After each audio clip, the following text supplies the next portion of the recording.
जय हिंद प्यारे साथियों। मैं Vivek Kumar crack express channel में आपका हार्दिक स्वागत करता हूं। उम्मीद है कि आप लोग स्वस्थ मस्त और ज़बरदस्त होंगे। तो चलिए आज का सेशन स्टार्ट करते हैं। हाँ, एक बात आपसे कहनी है, आप चैनल पे आए हैं तो चैनल को लाइक करिए, सब्सक्राइब करिए, कमेंट करिए, अपने दोस्तों तक शेयर अवश्य करिए। तो चलिए हम क्लास को स्टार्ट करते हैं। तो आज का पहला क्वेश्चन है, ऋग्वेद में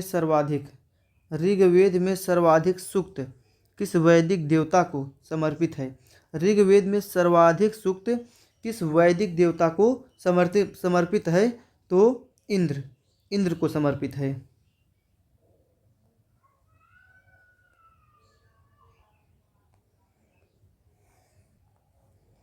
निम्नलिखित में से किस नदी का उल्लेख वैदिक साहित्य में विस्तार के रूप में किया गया है?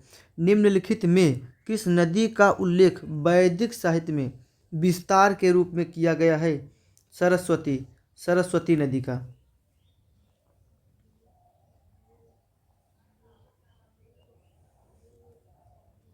घाटी के तल और पहाड़ी के आधार में जमा होने वाले खनिज को क्या कहा जाता है? घाटी के तल और पहाड़ी के आधार में जमा होने वाले खनिज को क्या कहा जाता है?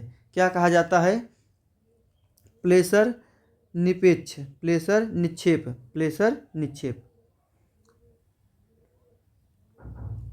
निम्नलिखित में से कौन मुकुलन द्वारा जनन करता है? इनमें से कौन है जो मुकुलन विधि द्वारा जनन करता है?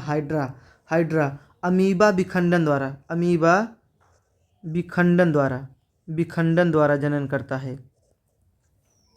अमीबा विखंडन द्वारा जनन करता है। पैरामीशियम विखंडन और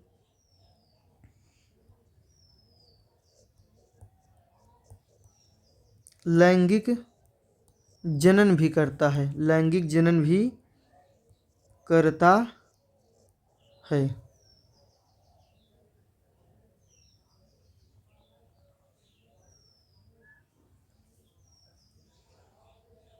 उन जीवों को क्या कहा जाता है जो शिशु अर्थात संतति को जन्म देते हैं? उन जीवों को क्या कहा जाता है जो शिशुओं अर्थात बच्चे को जन्म देते हैं? तो उन जीवों को कहा जाता है जरायुज कहा जाता है।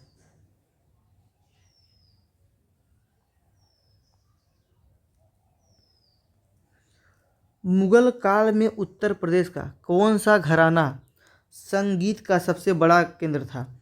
कौन सा घराना संगीत का सबसे बड़ा केंद्र था? आगरा घराना संगीत का सबसे बड़ा केंद्र था, वो भी मुगल काल के शासनकाल में।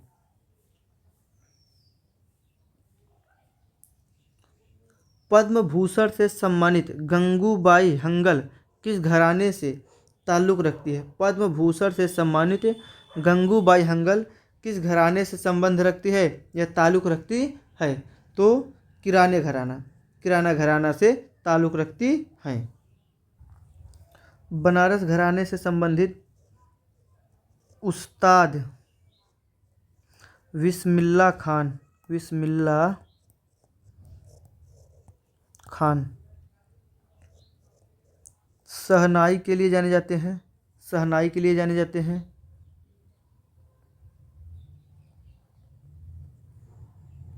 रागनी ढोला और स्वांग उत्तर प्रदेश के किस क्षेत्र के प्रमुख लोकगीत है? रागनी ढोला और स्वांग उत्तर प्रदेश के किस क्षेत्र के प्रमुख लोकगीत हैं? किस क्षेत्र के प्रमुख लोकगीत हैं? तो पश्चिमी उत्तर प्रदेश।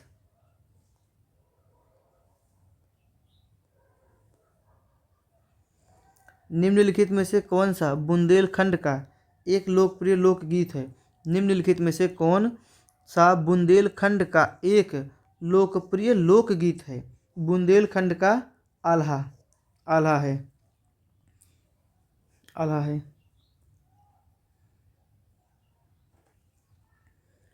उत्तर प्रदेश में वर्षा ऋतु में निम्नलिखित में से कौन सा गीत गाया जाता है? वर्षा ऋतु में कौन सा गीत गाया जाता है? तो वर्षा ऋतु आता है जून के बाद, जुलाई से अगस्त, जुलाई अगस्त में एक गीत गाया जाता है कजरी। कजरी गाया जाता है उत्तर प्रदेश में। उत्तर प्रदेश में गाए जाने वाला गीत है कजरी।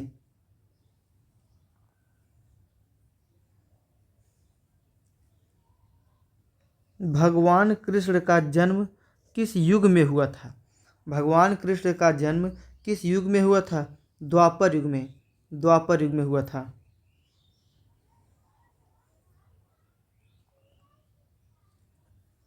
ऋग्वेद के भजन को रूप में भी जाना जाता है।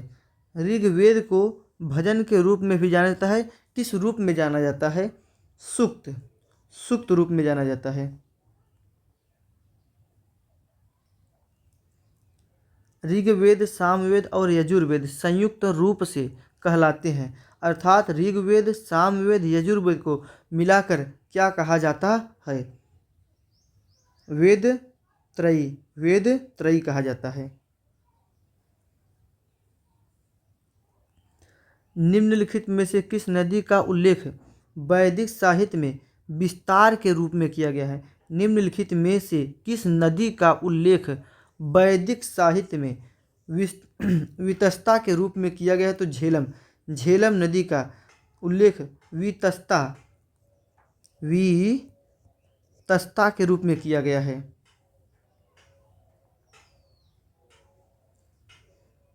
कोयला किसका उदाहरण है? कोयला किसका उदाहरण है? तो कोयला किसका उदाहरण है?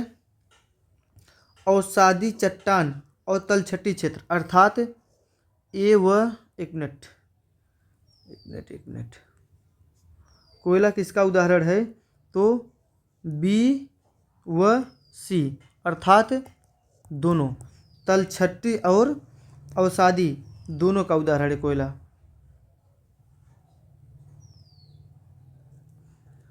भारत का मानक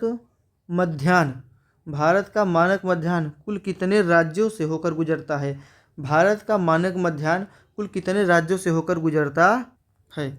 इसके लिए एक ट्रिक है, ट्रिक का उपयोग करेंगे सबसे पहले हम। इसका आंसर होगा 5 राज्यों से। इसके याद करने का सरल ट्रिक है, उमा छत पर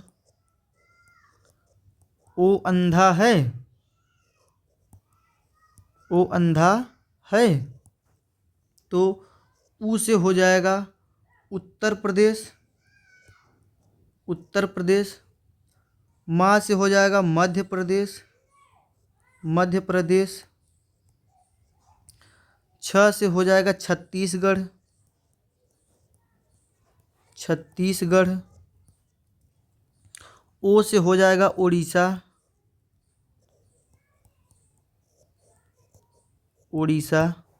और आ से हो जाएगा, अंधा से हो जाएगा आंध्र प्रदेश। आंध्र प्रदेश। ऊ से हो जाएगा उत्तर प्रदेश। म से हो जाएगा मध्य प्रदेश। छ से छत्तीसगढ़। ओ से उड़ीसा और आ से आंध्र प्रदेश हो जाएगा।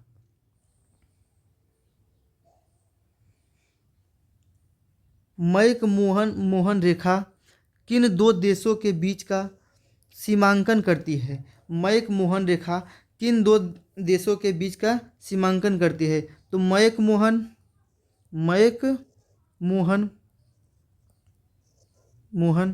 भारत और चीन के बीच का सीमांकन करती। भारत और पाकिस्तान के बीच रेड क्लिफ रेखा पाई जाती है। इसका निर्माण 17 अगस्त 1947 को हुआ था।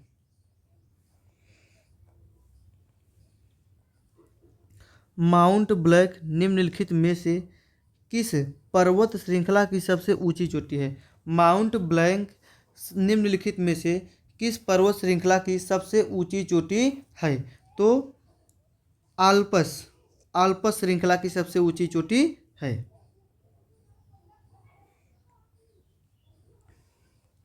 भारत में राष्ट्रीय सुरक्षा परिषद भारत में राष्ट्रीय सुरक्षा परिषद की स्थापना किस वर्ष की गई थी?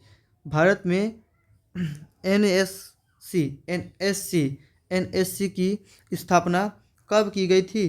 तो 1998 में की गई थी। 1998 में की गई थी। स्वतंत्रता के बाद भारत के पहले उप प्रधानमंत्री बनने वाले कौन थे?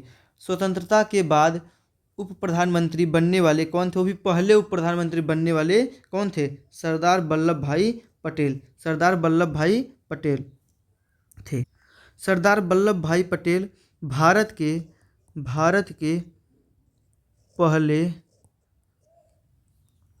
के पहले उप उप प्रधानमंत्री थे। उप प्रधानमंत्री बने और इनको लौह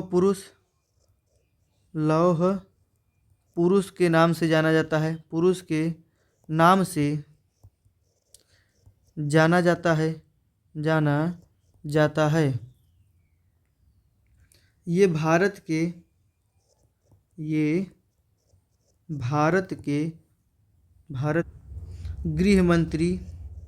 गृह मंत्री भी थे।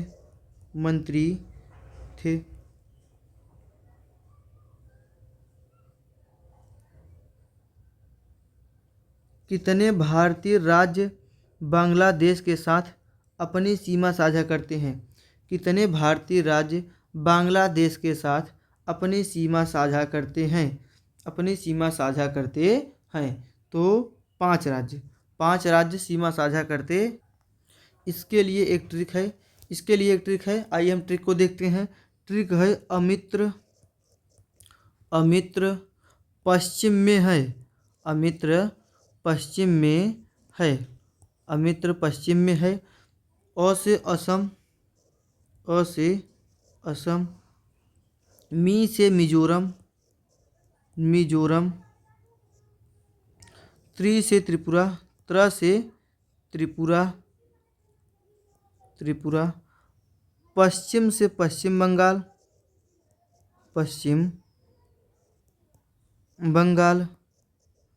में से मेघालय,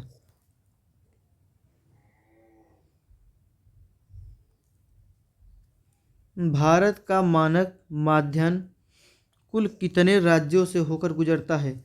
भारत का मानक माध्यम कुल कितने राज्यों से होकर गुजरता है? तो 5 राज्यों से होकर गुजरता है। इसके लिए भी एक ट्रिक है। उमा छत पर वो अंधा है। ऊ से उत्तर प्रदेश, म से मध्य प्रदेश, छ से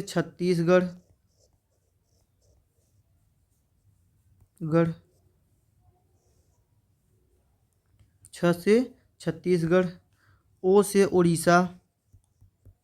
उड़ीसा, अ से आंध्र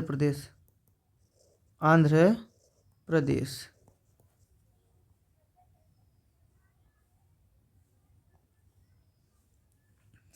वन्य जीव संरक्षण अधिनियम कब पारित हुआ? वन्य जीव संरक्षण अधिनियम कब पारित हुआ? तो 1972 में पारित हुआ था। विक्रमशिला गंगा डॉल्फिन अभयारण्य भारत के निम्नलिखित में से किस राज्य में स्थित है? विक्रमशिला गंगा डॉल्फिन अभयारण्य भारत के किस राज्य में स्थित है? बिहार में स्थित है।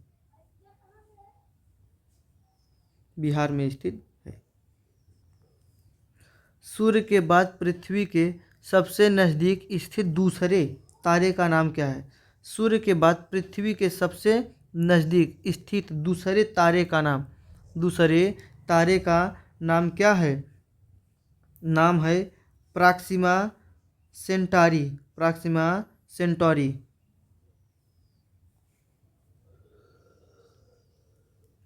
बिग बैंग थ्योरी निम्नलिखित में से किसके बारे में है?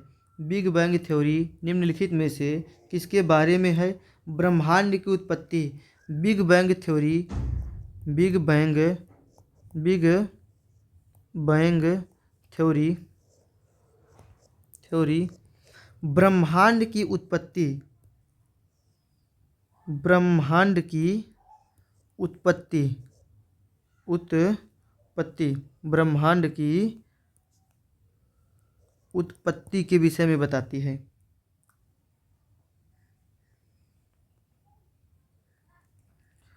भूपर्पटी में सबसे प्रचुर मात्रा में पाई जाने वाली धातु। भूपर्पटी में सबसे प्रचुर मात्रा में पाई जाने वाली धातु कौन सी है? एल्यूमिनियम। सबसे अधिक मात्रा में पाई जाने वाली धातु एल्यूमिनियम है।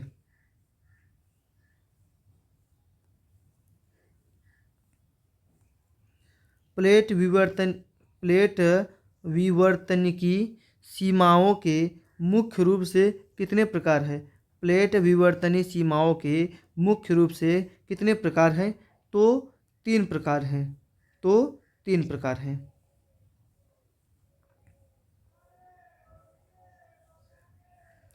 भारत का सबसे बड़ा भौगोलिक विभाग कौन सा है?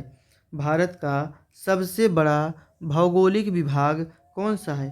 प्रायद्वीपीय पठार। भारत का सबसे बड़ा भौगोलिक पठार भौगोलिक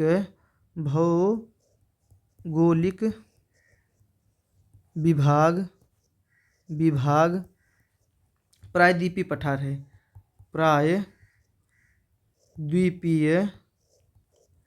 द्वीपीय पठार है।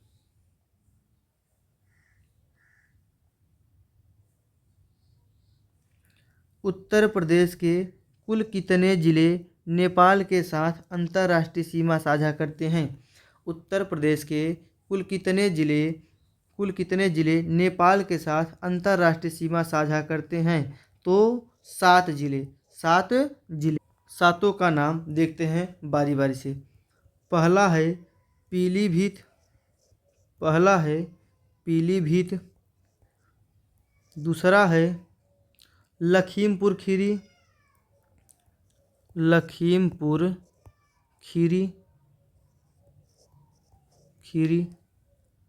तीसरा है बहराइच।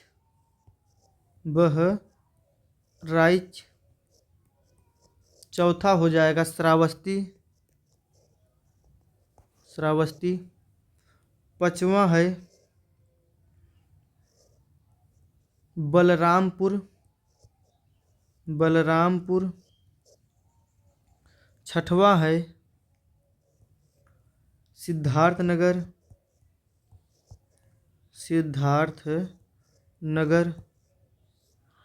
और 7वां और अंतिम महाराजगंज है। ये सातों जिला नेपाल के साथ अंतर्राष्ट्रीय सीमा साझा करते हैं।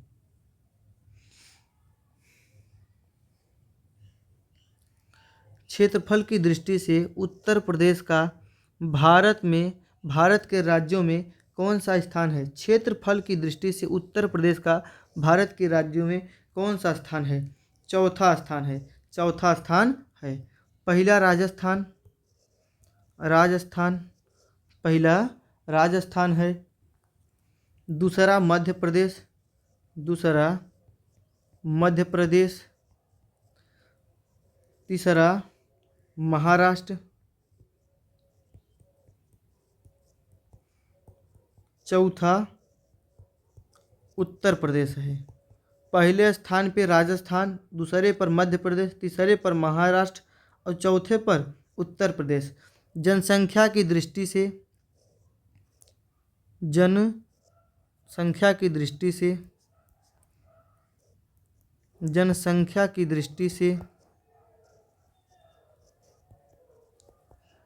उत्तर प्रदेश का पहला स्थान है। उत्तर प्रदेश का पहला स्थान है। उत्तर प्रदेश का कुल क्षेत्रफल। उत्तर प्रदेश का कुल क्षेत्रफल 2,40,928 वर्ग किमी है। यह भारत का भूभाग कुल इसका 7.3% है।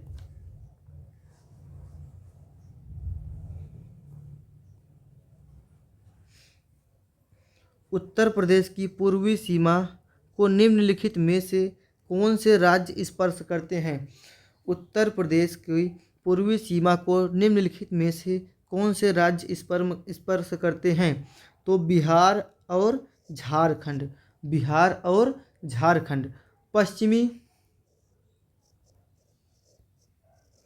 पश्चिमी सीमा को कौन स्पर्श करता है? राजस्थान, दिल्ली, हरियाणा। पश्चिमी। दक्षिणी सीमा को कौन स्पर्श करता है? मध्य प्रदेश और छत्तीसगढ़।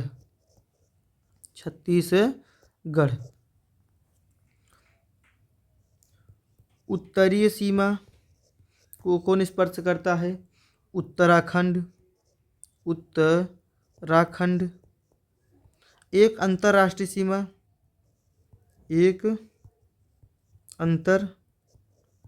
सीमा भी है, नेपाल है। नेपाल को स्पर्श करता है।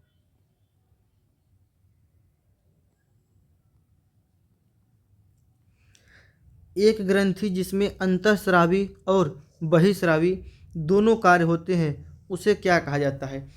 मानव शरीर में एक ग्रंथि पाई जाती है जो अंतःस्रावी और बहिःस्रावी दोनों का कार्य करता है। तो उस ग्रंथि का नाम बताना है आप लोग को। उस ग्रंथि का नाम है अग्नाशय। अग्नाशय शरीर के अंदर जठर रस, पाचक रस और कई एंजाइमों का श्रावण भी करता है। एंजाइमों का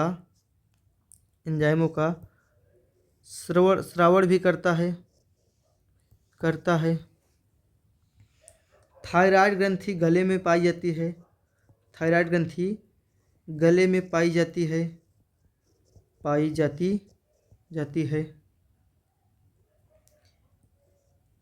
यह थायरॉक्सिन हार्मोन का श्रावण करती है।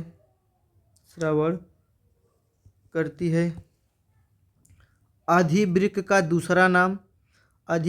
दूसरा नाम एड्रीनल ग्रंथि है। यह एड्रीनलीन हार्मोन का स्राव करती है।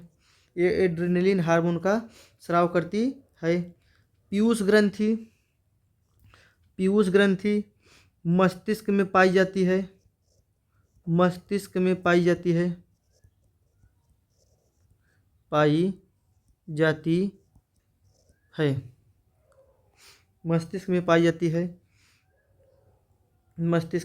है।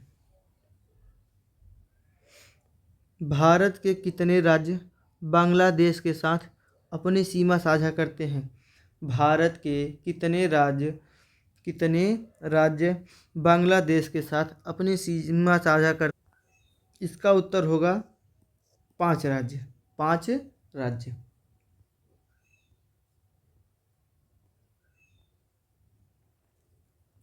प्रधानमंत्री नरेंद्र मोदी ने 25 दिसंबर 2025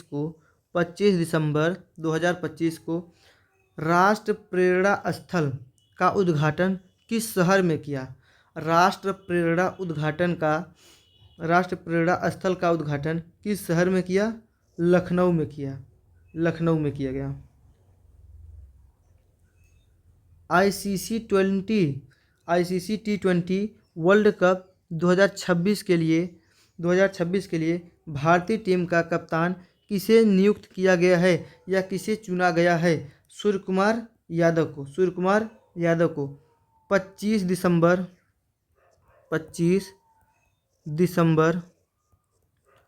2025 को हार्दिक पांड्या को 2025 को हार्दिक पांड्या को मेजर ध्यानचंद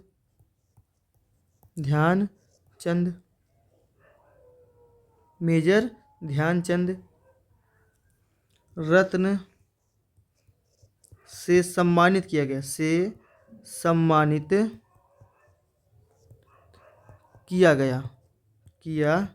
गया।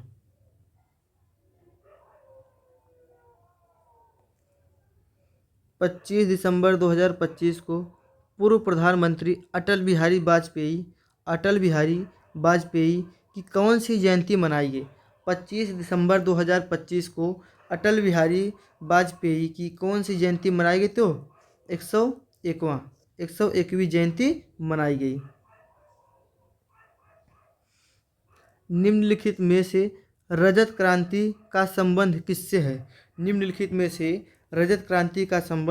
किससे है? रजत क्रांति का संबंध अंडा और पोल्ट्री उत्पादन से है। श्वेत क्रांति दुग्ध उत्पादन का संबंध श्वेत क्रांति से।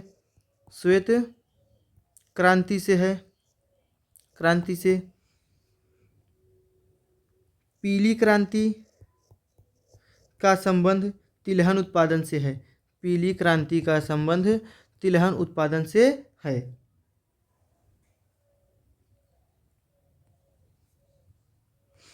दिसंबर 2025 में संसद द्वारा पारित शांति बिल निम्नलिखित में से किस क्षेत्र में सुधार से संबंधित है? 25 दिसंबर 2025 में संसद द्वारा पारित शांति विधेयक निम्नलिखित में से किस क्षेत्र सुधारक से संबंधित है? परमाणु ऊर्जा क्षेत्र सुधारक से संबंधित है। विद्युत धारा का SI मात्रक क्या होता है?